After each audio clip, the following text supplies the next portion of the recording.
accompagnons et nous formons des gens qui sont en situation d'illettrisme. Et il nous semblait, j'ai envie de dire, nécessaire, important que nous aussi, nous puissions communiquer sur qu'est-ce que l'illettrisme, comment accompagner ces personnes, comment les repérer, comment les amener à venir en formation, puisque souvent ce sont des personnes qui ont des difficultés à venir en formation, en justement leur proposant des modules de formation numérique qui sortent, j'ai envie de dire, du système scolaire traditionnel. Ces modules, en fait, reprennent les domaines de la certification CLEA et on a essayé de les rendre le plus ludique, facile d'accès possible, en essayant de sortir, j'ai envie de dire, du papier-crayon traditionnel et qu'ils aient l'impression de participer un peu à un jeu, de répondre, faire glisser des mots, etc. Dans le fait de choisir un autre mode, un autre support d'apprentissage, cet aspect ludique et plaisant et de fait correspond bien à certaines personnes qui seraient en situation d'illettrisme et récalcitrantes par rapport au fait de recommencer à apprendre. Donc il faut essayer de trouver des stratégies de contournement pédagogique.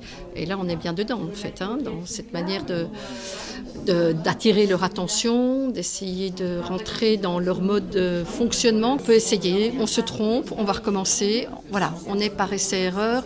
Et donc, on progresse plus selon certains modes qui peuvent mieux leur correspondre, je pense. Il y a le côté pratique où il n'y a pas à écrire, c'est juste choisir des items. Voilà.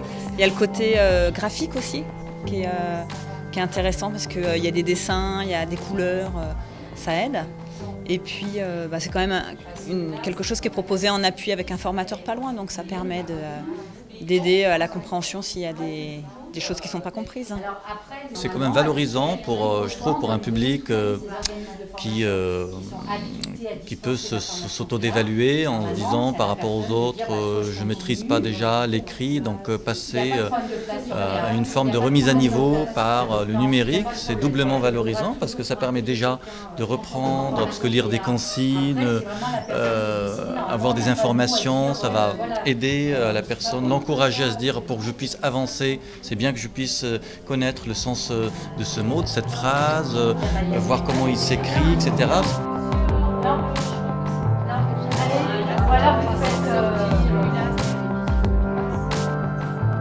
La suite de ce travail, c'est que tous ces modules soient en fait mis sur notre plateforme IFRA à destination des publics qui seront en formation chez nous et évidemment à disposition des formateurs pour que ceux-ci puissent les utiliser, les adapter en fonction du public accueilli et formé et surtout de la commande qu'on aura soit d'une entreprise, soit d'un prescripteur. Donc l'objectif, c'est de déployer encore plus ce type de module de formation pour qu'on puisse proposer le plus de domaines possibles en lien avec la certification CLEA.